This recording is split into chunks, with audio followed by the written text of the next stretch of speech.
Donc, je vous disais que je me suis levée ce matin et je me suis dit, il faut que je fasse une vidéo sur Freud, la métapsychologie.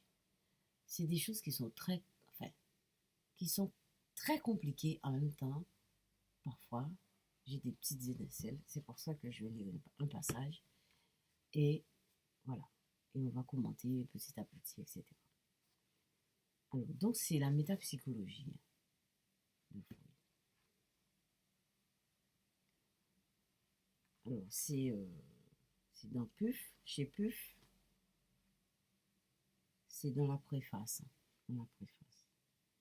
Alors, c'est parce que l'inconscient est le réel psychique que Freud peut procéder à une sorte de métapsychologie appliquée. L'hypothèse psychanalytique de l'activité d'âme inconsciente nous apparaît alors, comme une prolongation lointaine de l'animisme primitif. Alors, c'est vrai, quand je lis ces bouquins, vous voyez, il y a des choses qui m'embêtent, qui me font mal, qui m'embêtent.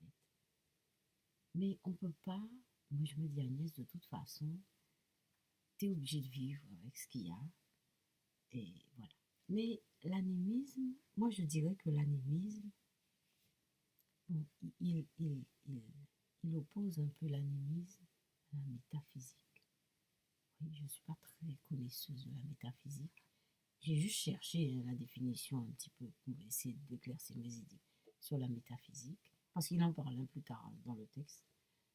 En fait, j'ai cherché les causes. C'est une espèce de réflexion sur les choses.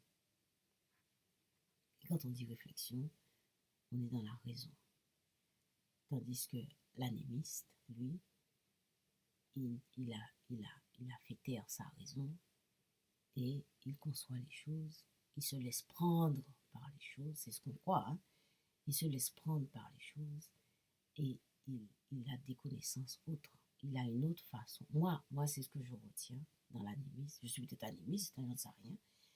Euh, L'anémisme, c'est une façon de prendre connaissance des choses d'une autre façon que la métaphysique.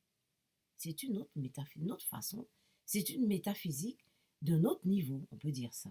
C'est une métaphysique d'un autre niveau. Mais, j'allais dire un truc en créole, j'allais dire, mais youpi, j'ai dit ça en livre là, ils vont jamais le dire que l'animiste, c'est quelqu'un, c'est un autre Kant à un autre niveau. Bon, je sais même pas si Kant, enfin, bref, je dis Kant comme ça. Je ne devrais pas dire Kant comme ça, mais ça m'est venu. C'est un autre niveau de métaphysique. Moi, je dirais que l'animisme, c'est un autre niveau de métaphysique. Voilà. Et ça, on va me casser le dos quand je dis ça. Mais bref, c'est pas grave, c'est ce que je sais. Alors, la référence à l'animisme dans cette même page de l'inconscient rejoint le célèbre passage de la psychopathologie de la vie quotidienne sur la transposition de la métaphysique en métapsychologie. Ça veut dire que, eh bien, il cherche les causes de la psychologie. Il a un regard raisonné sur tout ce qui est psychologie. Voilà. Il a un regard raisonné. On ne peut pas lui en vouloir. C'est pour ça qu'il a écrit ces bouquins. Et aujourd'hui, je peux vous lire ce passage. C'est très bien. Bon, mais il n'y a pas que ce niveau-là. Après, vous allez me dire, madame, pouvez-vous argumenter vos thèses? Eh bien, ça, je ne suis pas très prête à le faire. J'ai des bribes, des petits bouts, mais c'est vraiment des petits bouts. Voilà. Alors, donc, j'ai déjà perdu mon truc. L'animisme est une croyance aux âmes. Voilà. La vie que sur la transposition de la métaphysique en métapsychologie. Donc, il fait le lien. Donc, je vous dis, regard raisonné sur la psychologie. L'animisme est une croyance aux âmes. Et cette croyance n'est qu'une projection de l'appareil d'âme.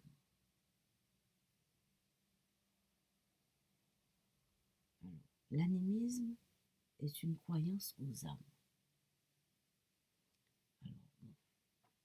si on prend ces arguments,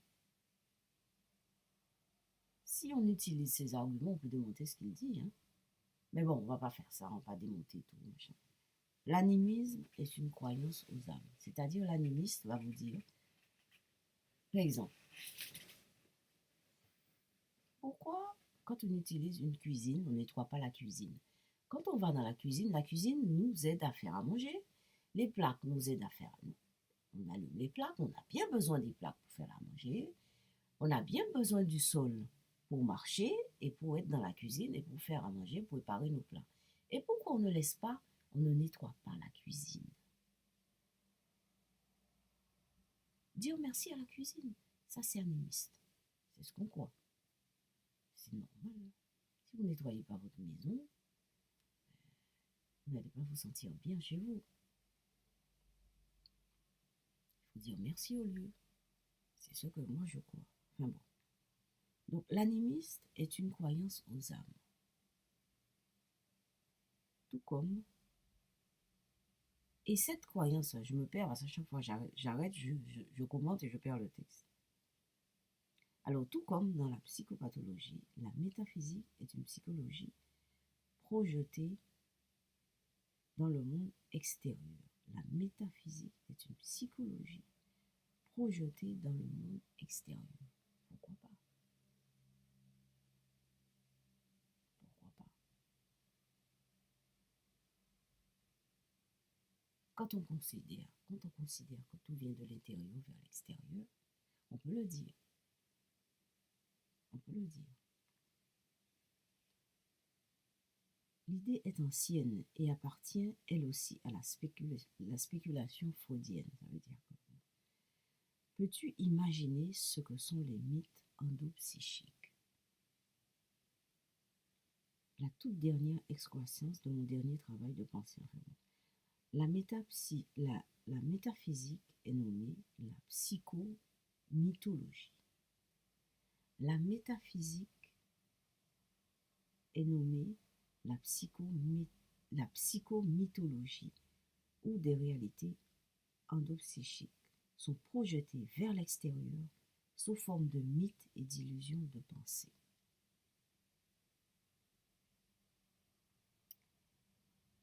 Voilà. Alors,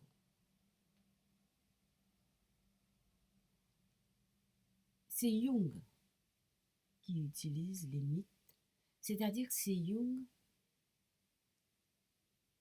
qui est dans une croyance des mythes. C'est-à-dire que Jung accorde de la croyance au mythe. Quand je dis croyance, c'est contre la métaphysique. Quand on est croyant, on ne fait pas de la métaphysique. Parce que on se laisse, quand on est croyant, on se laisse prendre, entre guillemets. Les métaphysiciens ne se laissent pas prendre.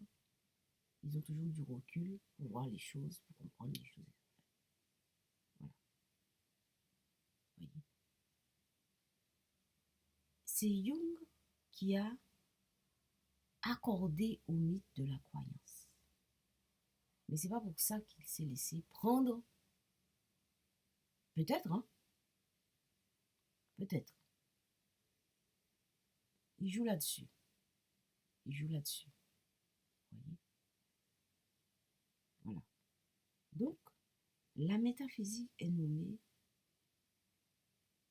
la psychomythologie, où des réalités endopsychiques sont projetées vers l'extérieur sous forme de mythes et d'illusions de pensée. Alors pour Freud, les mythes ne sont pas en dehors de ce qu'on peut concevoir. C'est vrai aussi. Puisque tout ce qu'on regarde, tout ce qu'on peut... Ah, ça fait déjà... J'ai sursauté, ça fait déjà 9 minutes. Bon, j'arrête. Je vais faire une autre vidéo.